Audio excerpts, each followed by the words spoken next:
Hello students, कैसे हैं आप सभी। बड़ा आज हमारी 11th की फिजिक्स की फर्स्ट क्लास है।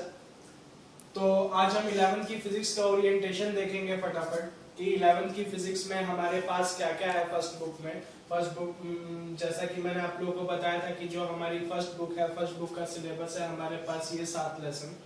तो ये 7 लेसन्स में किन किन में हमें क्या क्या पढ़ने को मिलेगा, और अभी जो हमारी 3 मई तक क्लासेस हैं, 3 मई तक की क्लासेस में हम क्या क्या पढ़ेंगे।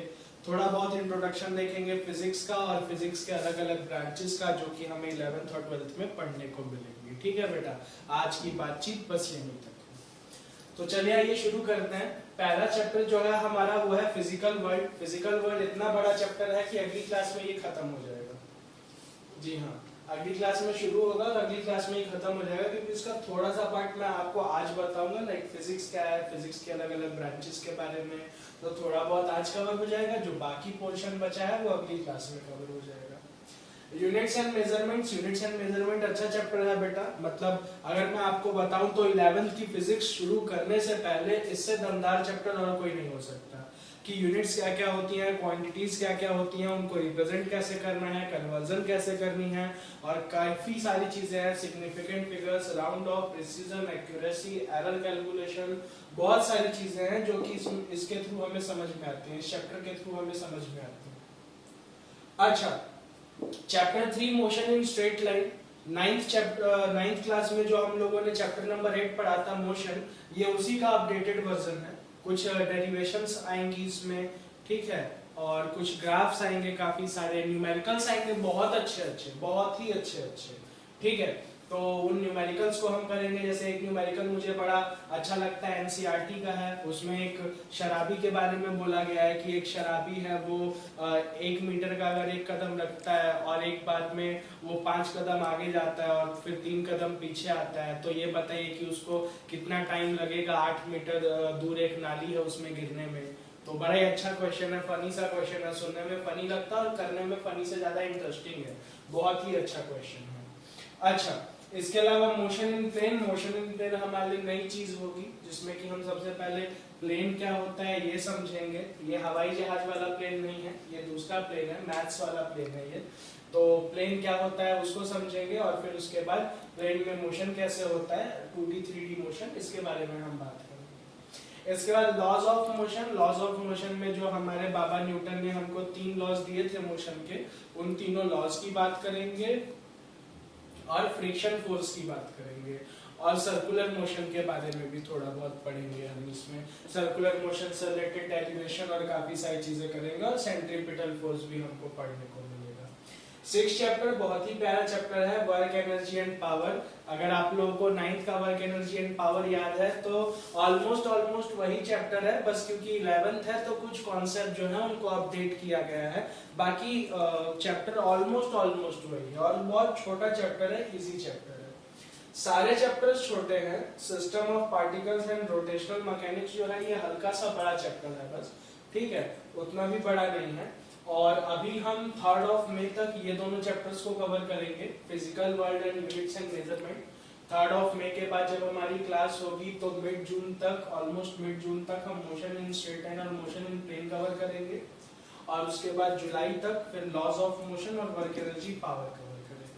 यानी कि जुलाई में अगर जुलाई से क्लासेस पॉसिबल हो पाती हैं तो मिड जुलाई के बाद से हमारे पास सिर्फ एक ही लेसन बचेगा, system of particles rotational mechanics करने के लिए, जो कि आराम से अगस्त के फर्स्ट वीक तक फिनिश हो जाएगा। जिसके बाद कि हमारे पास पूरे 1.5 मंथ और उससे भी ज्यादा टाइम रहेगा, ताकि हम इन सारे चैप्टर्स को एक बार अच्छे से फिर से रिवाइज कर सकें, ढेर सारे इनके क्वेश्चंस कर सकें, एक एक क्वेश्चन को बारीकी से समझ सकें, कुछ नए नए क्वेश्चंस भी ट्राई कर सकें, ताकि हमारे पेपरों के लिए और हमारे आगे के जो स्टडीज हैं, जो कंपटीशन लेवल की जो हमारी प्रिपरेशन है, उसका जो स्किल सेट है, उसके लिए भी हम प्रिपेयर कर सकें। तो आइए बिना टाइम वेस्ट किए फिजिकल वर्ल्ड चैप्टर शुरू करते हैं हम। तो जो केमिस्ट्री की क्लास थी कल, उसमें हम ये पढ़ चुके हैं। देखिए कि साइंस क्या होता है, एक बार फिर से रिकॉल करा देता हूँ आपको कि साइंस जो है वो लैटिन वर्ड साइंटिया से आया है, जिसका मतलब होता है नॉलेज। और साइंस जो है वो क्या है, science is the continuous human effort to attain knowledge. Science जो है उसके वो हमें क्या बताता है, कंटिन्यूअस ह्यूमन एफर्ट के बारे में बताता है, जिससे कि ह्यूमंस ने जो है नॉलेज ऑब्टेन की है।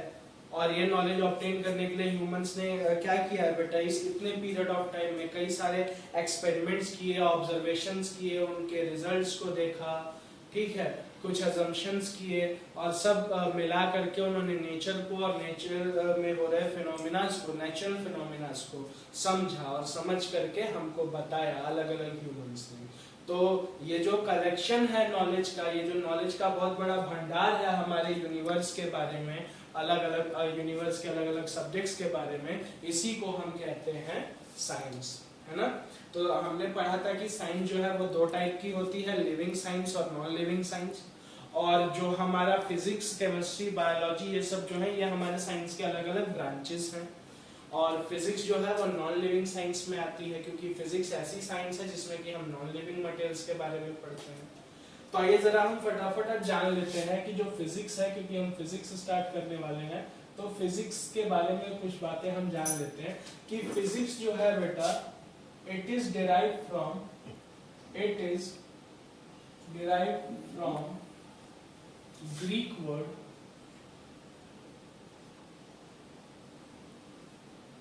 फूजिस।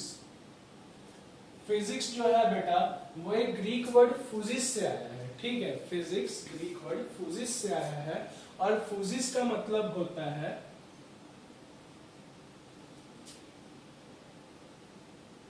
Nature and natural phenomenas.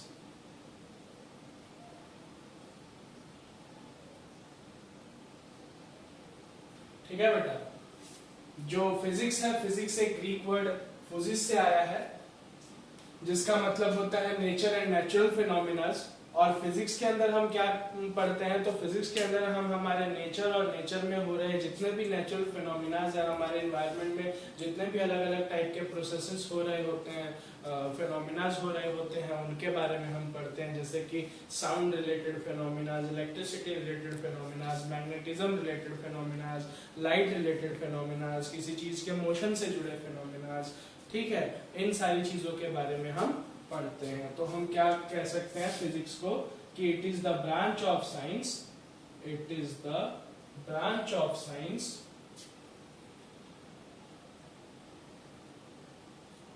in which we study about nature and natural phenomena। तो हमें समझ में आ गया कि साइंस जो है वो ग्रीक वर्ड फूजिस से आया है, जिसका मतलब होता है नेचर एंड नेचुरल फिनोमिनास। और फिजिक्स जो है हमारे साइंस की एक ऐसी ब्रांच है जिसमें कि हम नेचर और नेचुरल फिनोमिनास के बारे में पढ़ते हैं। अब आइए एक छोटी सी बात आपको बता दें, जो कि है ब्रांचेस ऑफ फिजिक्स। फिजिक्स की कौन कौन सी ब्रांचेस होती हैं, ठीक है। तो branches of physics, branches of physics. तो बेटा फिजिक्स की सबसे पहली ब्रांच जिसको कि हम स्टडी करेंगे, जो कि हमारे सिलेबस में है, या फिर ये बोलूं कि हमारी पूरी फर्स्ट बुक जिस ब्रांच को रिप्रेजेंट करती है, वो है मैकेनिक्स। मैकेनिक्स फिजिक्स की वो ब्रांच है बेटा लोग, जिसमें कि हम किसी भी एक ऑब्जेक्ट, सिस्टम, पार्टिकल या बॉडी, क्या बोला मैंने, ऑब्जेक्ट, सिस्टम, पार्टिकल या बॉडी के मोशन के बारे में बात करते हैं। उससे रिलेटेड मोशन के बारे में, उसकी क्वांटिटी के बारे में, उसके मेजरमेंट के बारे में, इन सारी चीजों के बारे में बात करते हैं। इसी मैकेनिक्स में बाद में एक और चीज जुड़ जाती है, जो हमारा चैप्टर नंबर 8, 9, 10 है, ठीक है, जिनको कि हम फ्लूइड मैकेनिक्स बोलते हैं।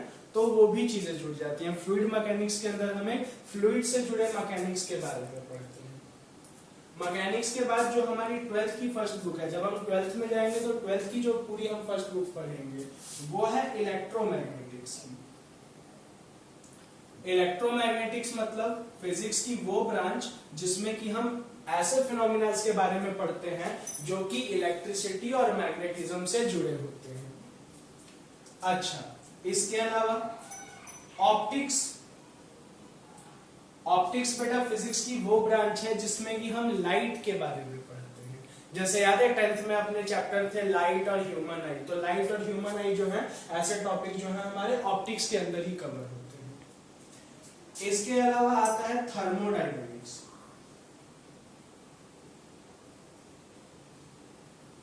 थर्मोडायनेमिक्स जो है बेटा, थर्मोडायनेमिक्स हमारे फिजिक्स की वो ब्रांच है जिसमें कि हम थर्मो का मतलब हीट और डायनेमिक का मतलब कि मोशन के कॉजेज, ठीक है बेटा। तो इसमें हम हीट और हीट से जुड़े जो अलग अलग कॉजेज होते हैं, अलग अलग जो प्रिंसिपल्स होते हैं उनके बारे में पढ़ते हैं, थर्मोडायनेमिक्स के बारे में। थर्मोडायनेमिक्स हमको कब पढ़नी है, तो हमारे 11th के ही सेकंड बुक में 2 चैप्टर है, एक का तो नाम ही है थर्मोडायनेमिक्स और एक का नाम है काइनेटिक थ्योरी ऑफ गैसेस, ठीक है। तो ये दोनों चैप्टर जो है हमारे थर्मोडायनेमिक्स में आते हैं। इसके बाद लास्ट जो फिजिक्स की ब्रांच है उसको हम बोलते हैं मॉडर्न फिजिक्स। इसको मॉडर्न फिजिक्स इसीलिए बोलते हैं क्योंकि ये अभी मतलब हाल फिलहाल का मतलब कि अभी कल परसों या पिछले महीने नहीं, हाल फिलहाल का मतलब कि हमारी 20th सेंचुरी है एकदम ऑलमोस्ट उसके एंड तक में, ठीक है, तब एकदम उस टाइम पे डेवलप की गई है।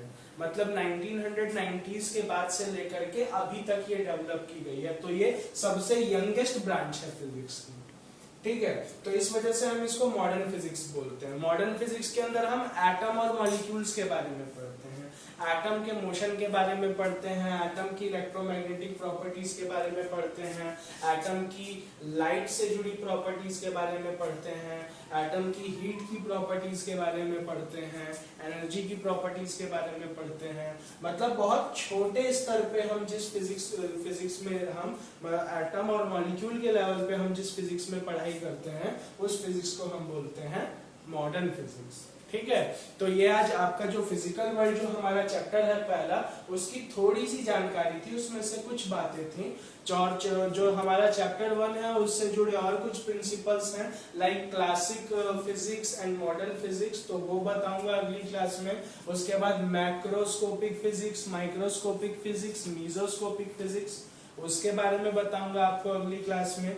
उसके अलावा ये बताऊंगा कि एक्सियोम्स क्या होते हैं, हाइपोथेसिस क्या होते हैं, ठीक है, और यूनिफिकेशन एंड फैल्सिफिकेशंस क्या होते हैं, ये कुछ बातों के बारे में हम बात करेंगे। और इनके बाद लास्ट में जो अपना मेन टॉपिक होगा वो होगा 4 फंडामेंटल फोर्सेस इन नेचर। तो हम ये जानेंगे कि फंडामेंटल फोर्सेस होते क्या हैं, कौन कौन से हैं और किस तरीके से एक दूसरे से रिलेटेड हैं और कहाँ कहाँ पे हमें देखने को मिलते हैं, ठीक है बेटा। तो इनके बारे में हम और अच्छे से पढ़ेंगे अगली क्लास में। तो मिलते हैं अगली क्लास में फिर, है ना। जब तक आपके लिए आज के लिए यही नोट्स करने का मटेरियल है। आप फिजिक्स और केमिस्ट्री की अपनी नोटबुक सेपरेट बनाएं और उनमें नोट करें, फिजिक्स की कॉपी में इसको आज नोट करें। मिलते हैं फिर परसों फिजिक्स की क्लास के साथ, है ना। जय हिंद।